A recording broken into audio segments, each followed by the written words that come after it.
Hello my dear students, कैसे हैं आप सब। This is Sonia Kaushik and today we are going to start our next topic in chapter reproduction in flowering plants. This is lecture number 10 students, and today we will discuss double fertilization.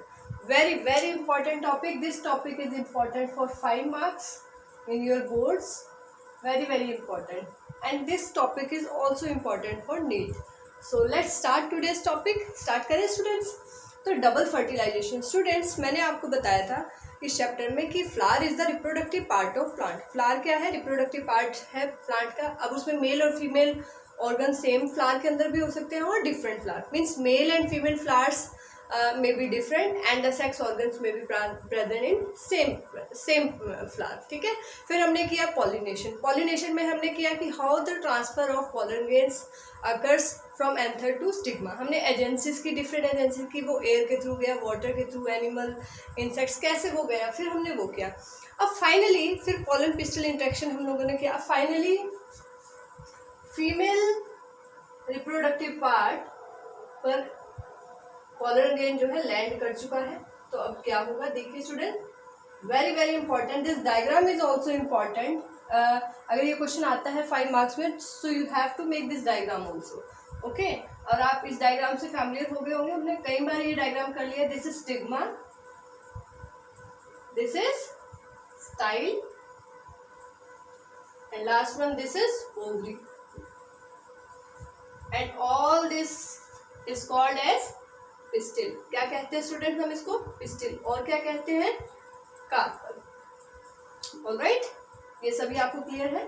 अंदर की बात आपको बताएं, अंदर क्या है? Embryo sac. एम्ब्रियो सैक के बाहर जो लेयर्स हैं उनको हमने क्या कहा था? ये क्या है स्टूडेंट्स? इंटेगुमेंट्स. ये आउटर इंटेगुमेंट,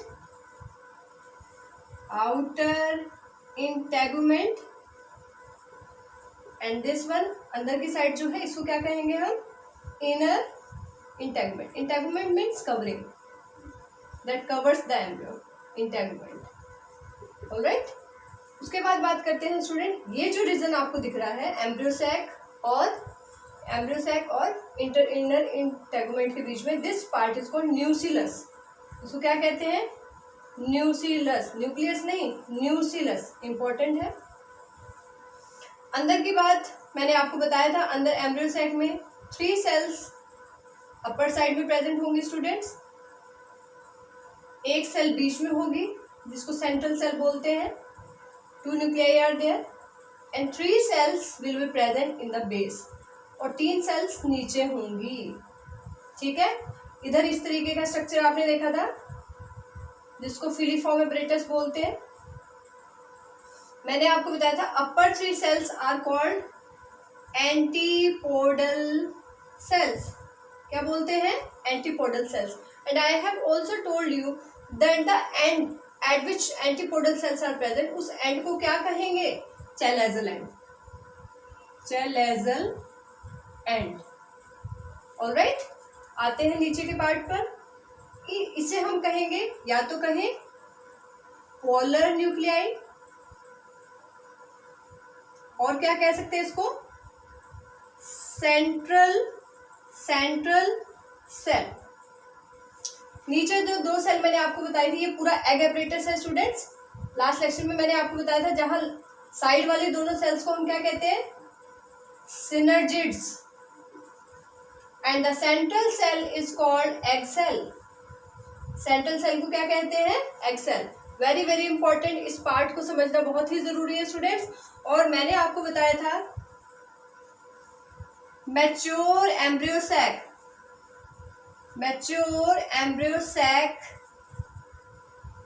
एंजियोस्पर्म्स के अंदर, फ्लावरिंग प्लांट्स के अंदर 7 सेल होती है students. 8 nuclei, 7 cell, 3 on the upper side, 3 on the lower side, 6 and 1 7. This is regarded as 1 cell, but nucleus are 2. This is called polar nuclei. Alright, तो ये structure आपको समझ आ गया है. तो उसके बाद स्टूडेंट्स क्या हुआ, जब पॉलिनेशन से, देखिए ये एंथर है हमारा, इस पूरे को हम कहेंगे स्टेमन. दिस इज एंथर, जहां पे पोलन ग्रेन्स बनेगी जिसके अंदर ये क्या है, फिलामेंट। ठीक है, तो यहाँ पोलन ग्रेन्स बने और वो एंथर वॉल जब स्प्लिटिंग हुई, डेसेंस हुई after maturation, pollen grains will come out and the transfer of pollen grains to stigma is called pollination. क्या किया था हमने, दैट इज कॉल्ड पॉलिनेशन। अब उसकी एजेंसी कुछ भी हो सकती है, वो विंड के थ्रू, वाटर के थ्रू, कैसे भी आया है, but that have to ultimately reach on the stigma, stigma के सरफेस पर उसने आना है। तो फाइनली पोलन ग्रेन्स का स्ट्रक्चर कुछ भी हो सकता है स्टूडेंट, पोलन ग्रेन्स जो है स्टिग्मा पर लैंड कर गया। अब ये pollen grains if they have genetic compatibility, अगर वो सेम स्पीशीज के हैं और फेवरेबल टाइम पर, यानी कि जब हमारा एंथर और पोलन ग्रेन ये भी मैच्योर स्टेट में है, मैच्योर पोलन ग्रेन यहाँ है, और जब स्टिग्मा भी मैच्योर है, यानी कि दोनों सिंक्रोनसली एक साथ ही दोनों मैच्योर हुए हैं, तो ये जो पोलन ग्रेन यहाँ पर आया है इट विल जर्मिनेट हियर। अगर ये कंपैटिबल है, अगर ये सेम स्पीशीज का है, मैच्योर है, तो क्या होगा स्टूडेंट्स, यहाँ से ये कुछ न्यूट्रिएंट्स एब्जॉर्ब करेगा and it will start germinating.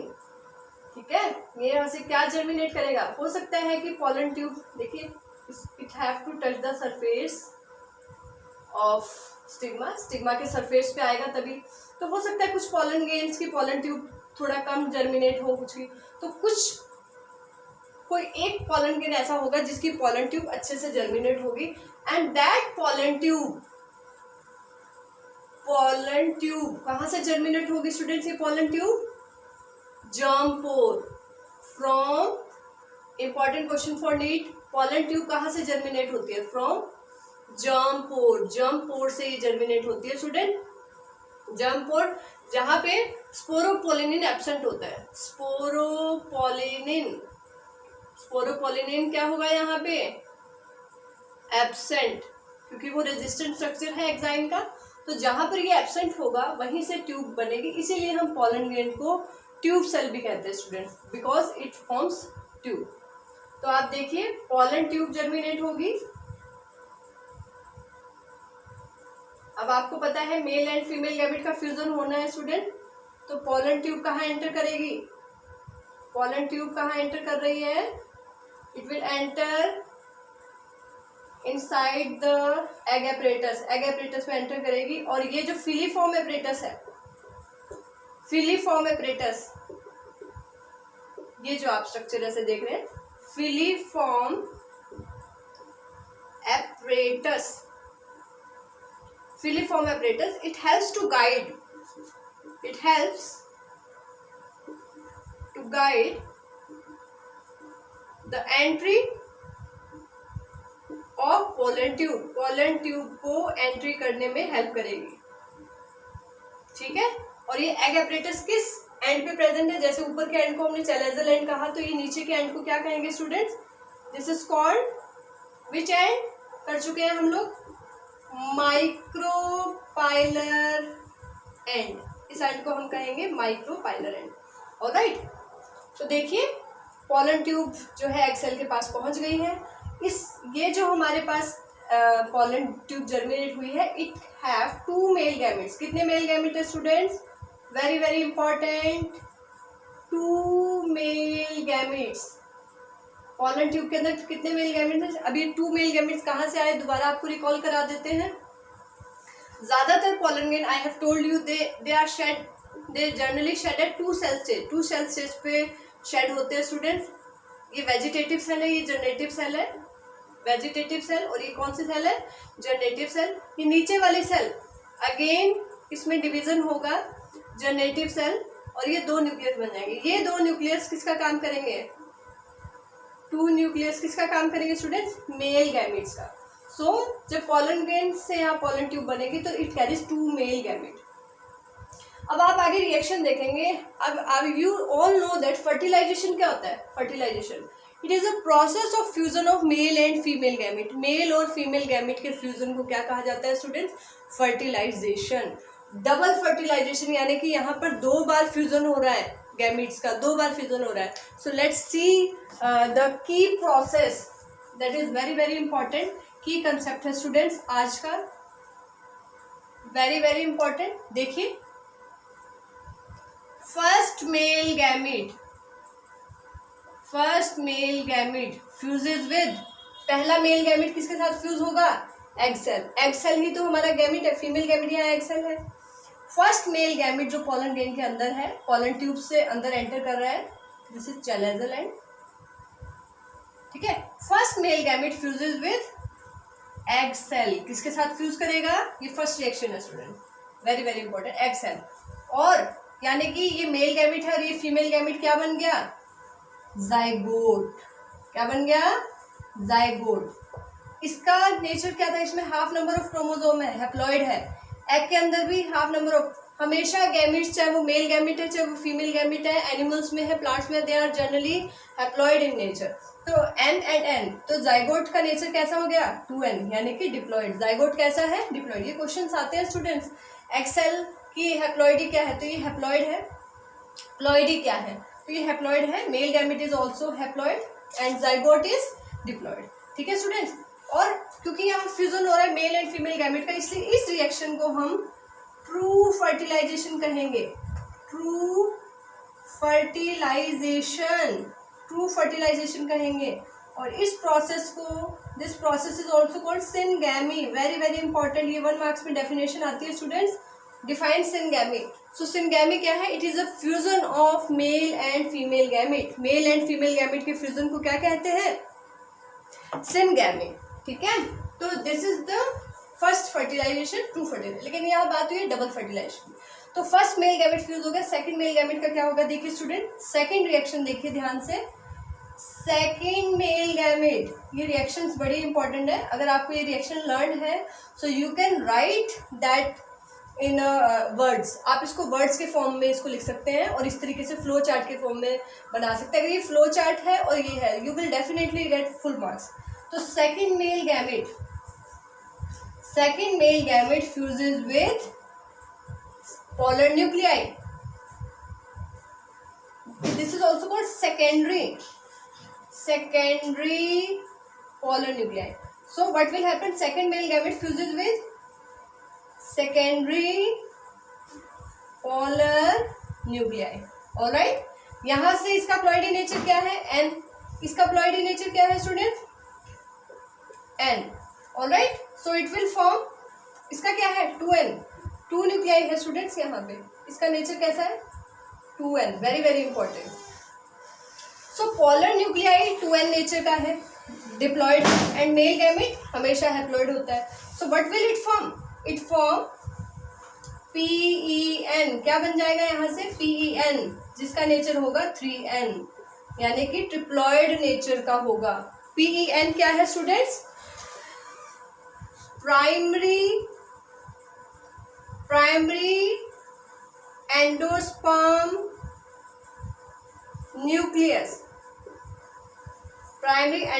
Nucleus, and it will further forms endosperm. क्या बनेगा इससे? Endosperm. Very very important, endosperm बनेगा। नेचर क्या है इसका? 3n। Very very important. अब देखिए, पहली फर्टिलाइजेशन, फर्स्ट फ्यूजन वहां हुई, सेकंड फ्यूजन यहाँ हुई। That's why this process is called double fertilization. इसीलिए इस प्रोसेस को स्टूडेंट्स डबल फर्टिलाइजेशन कहा जाता है, because the first male gamete fuses with egg cell and the second male gamete fuses with secondary polar nuclei, and finally it will form diploid endosperm. This is very very important for competition as well as for boards. What is the function of this endosperm? It serves as reserve food for the growth of embryo की growth के लिए reserve food का काम करेगा students. देखिए, अभी जब seed germinate होता है तो it don't have any roots, it don't have any leaves. ना उसके पास रूट्स है जो वाटर और मिनरल एब्सॉर्ब करे, ना ही उसके पास लीव्स है जो उसके लिए food prepare. So where it get energy, इसको एनर्जी कहाँ से मिलेगी जर्मिनेशन के लिए? सो ये जो एंडोस्पर्म होगा, it will act as reserve food. किसकी तरह काम करेगा? रिजर्व फूड की तरह, और उसकी हेल्प से वो सीड जो है जर्मिनेट होगा and whole plant is developed, पूरा प्लांट जो है ग्रो करेगा। This topic is very very important students. So all the process is you can say you connective together. अगर आपने पॉलन पिस्टल इंटरेक्शन नहीं किया, पॉलिनेशन नहीं किया, so it will difficult to understand. So first of all go for the diagram. आप इसका diagram अच्छे से समझे. Then go for the process, what is pollination, types of pollination, and when what are pollen grains, how they get on the platform of the stigma, and किस तरीके से वो पूरा जो है फ्यूज कर रहा है. So this is all about double fertilization. अब फर्टिलाइजेशन हो गई स्टूडेंट्स. प्री फर्टिलाइजेशन इवेंट्स में हमने किया गैमेट फॉर्मेशन की, गैमेट्स कैसे बने, गैमेट ट्रांसफर. फिर आज हमने किया फर्टिलाइजेशन, यानी कि मेल एंड फीमेल गैमेट का फ्यूजन भी हो गया. बट व्हाट नाउ, अब इसके बाद क्या होगा, पोस्ट फर्टिलाइजेशन इवेंट्स. अब फर्टिलाइजेशन के बाद क्या इवेंट्स है. एक इवेंट तो मैंने आपको बताया, प्राइमरी एंडोस्पर्म न्यूक्लियस से क्या बन जाएगा, endosperm. That is very very important. So after fertilization, fertilization के बाद स्टूडेंट्स क्या चेंजेस जो है देखने को मिलेंगे, तो आप देख लीजिए. दिस ओवरी, ये ovary this will converted into fruit. देखिए students, post fertilisation changes, post fertilisation changes. Fertilisation के बाद क्या चेंजेस होंगे. सो पहला चेंज क्या होगा students, ovary converted into fruit. So here you can get the definition of fruit. What is fruit? Fruit is a ripened ovary. All right. Second, ovules. Ovules will converted into seeds. Ovule से क्या बनेगा student, seed बनेंगे. उसके बाद हम बात करते हैं पोलर न्यूक्लियाई या PEN, प्राइमरी एंडोस्पर्म न्यूक्लियस से क्या बन जाएगा, endosperm. Endosperm. Ovary wall, ovary की जो वॉल है इससे क्या बन जाएगी, fruit wall. Ovary wall will converted into fruit wall. Fruit wall को क्या कहते हैं स्टूडेंट्स, पेरिकार्प. क्या बोलते हैं, पेरिकार्प. अब यहाँ से एक चीज मैं आपको बताऊंगी स्टूडेंट, एंडोस्पर्म जैसा कि मैंने आपको बताया 3N नेचर का है ये, ठीक है, वेरी वेरी इंपॉर्टेंट. अब हम कोकोनट के अंदर जब हम देखते हैं, if you have drink that coconut water, अगर आपने कोकोनट वाटर अगर पिया हो, that is also said to be nutrient. उसको कहा जाता है कि बड़ा न्यूट्रिएंट रिच जो है वो है. तो व्हाट इज दैट एक्चुअली, तो कोकोनट मिल्क जो है, कोकोनट मिल्क भी उसे कहते हैं या कोकोनट वाटर आप कहें. What is that, that is liquid, liquid endosperm. वो क्या है, लिक्विड एंडोस्पर्म है students. That is free nuclear. देखिए इस तरीके से free nuclear endosperm, that's why it is nutrient rich in nature. और अगर हम कोकोनट के वाइट पार्ट की बात करें, white edible part, white edible part that is also called kernel, that is cellular, cellular endosperm. वो क्या है student, cellular endosperm.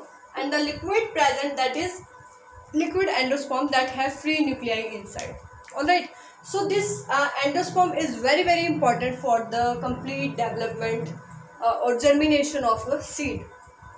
Very very important. In some seeds this endosperm is consumed during growth. growth के time में endosperm consume हो जाता है. तो कुछ seeds के अंदर completely consume हो जाता है, जिनके अंदर completely consume हो जाता है उन seeds को कहा जाता है students non albuminous seeds. And the seed that have persistent endosperm, जिसके अंदर थोड़ा बहुत एंडोस्पर्म रह जाता है, उसको हम क्या कहते हैं स्टूडेंट, उसको कहते हैं एल्बुमिनस सीड्स. ठीक है, albuminous and non albuminous. Non albuminous को एक्स एल्बुमिनस सीड्स भी कहा जाता है. यानी कि on the basis of presence और consuming of this endosperm, seeds are also different types. So in our next lecture we will discuss what is seed, or they can be differentiated on the basis of this consuming of endosperm during growth. So what is that nucellus? इस nucellus का क्या होगा students? Where is that? I have written somewhere. Yes, here it is. Nucellus. nucellus का अगर nucellus का part अगर बच जाता है students, तो इसको हम कहेंगे perisperm. Very very important question for NEET as well as for board. What is perisperm? Very very important. Perisperm, कई बार न्यूसिलस का पार्ट भी जो है रह जाता है तो उसको क्या बोलते हैं, पेरिस्पर्म। क्या लिखेंगे इसको, remnant, this is remnant, remnant of nucellus, nucellus का residual part that is called perisperm. Alright, sometime a question is asked like that, what is endosperm and perisperm? So keep in your mind that endosperm is formed by fusion of second male gamete with this polar nuclei, and this perisperm is the remnant part of this nucleus. Nucleus का जो residual part है that will give rise to perisperm. So it is not present in all seeds, like black pepper have that perisperm, perisperm उसके अंदर present है. So all this is the basic lecture that is based on our NCERT, based on our syllabus, and once we complete this chapter, like we have seed, we have fruits, so after that we will go for 1 or 2 lectures for need specific lecture, that we will cover the topic in detail also. Alright, so I hope this is okay for today. Alright, thank you.